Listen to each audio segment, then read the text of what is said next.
Shut up.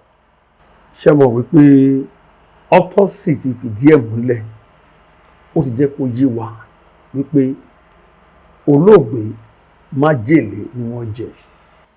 Ewì bẹ́ẹ̀ fún mi o, ìjùpá mi má ṣe kọ̀rẹ́ mi o.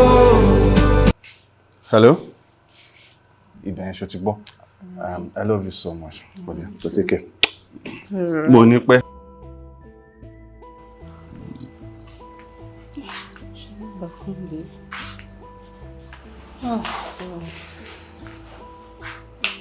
Àti wá gbé kọ̀.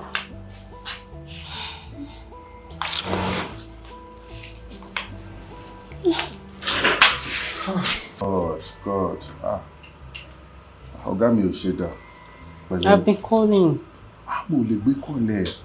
Wọ́n wá jẹ́ àwọn board members. Tí bá gbé kọ́lẹ̀ wàhálà ní ẹ̀. Ṣé bó bá mi nínú flat báyìí? You should have sent a text. 8 million naira tí mo ti lọ ṣe mistake tí mo lọ gbé figure síra wọn.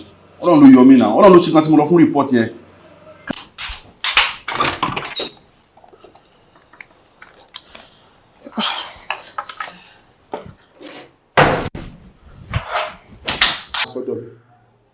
Ni mo ṣe ní kọ́lọ́pàá kan má dúró ràn yín lọ́wọ́ o ṣùgbọ́n tó bá jẹ́wọ́ fún mi n tí ò dá ló fi ń ṣeré o now wojú mi look at my face sọ fún mi wípé ìwọ ló pa Kúnlé kò dẹ̀ sọ ìdí ẹ̀ tó fi pa. Ẹ̀sùn kankan ẹni is a nice person to you, right? ṣé ìjọba bá sọ ó máa help yín torí pé àwọn ọmọ bá ṣe máa cover everything tí ó ní kọjá àrùn wa bí báyìí. Olakunle happens to be my best friend from childhood. Your childhood friend? Yes.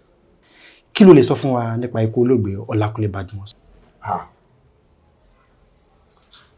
Officer. Okay. But to my surprise, my bank, lówó yẹn wà, owó yẹn dẹ̀ pọ̀ díẹ̀. Lónìí àbá dá fún ìwọ náà.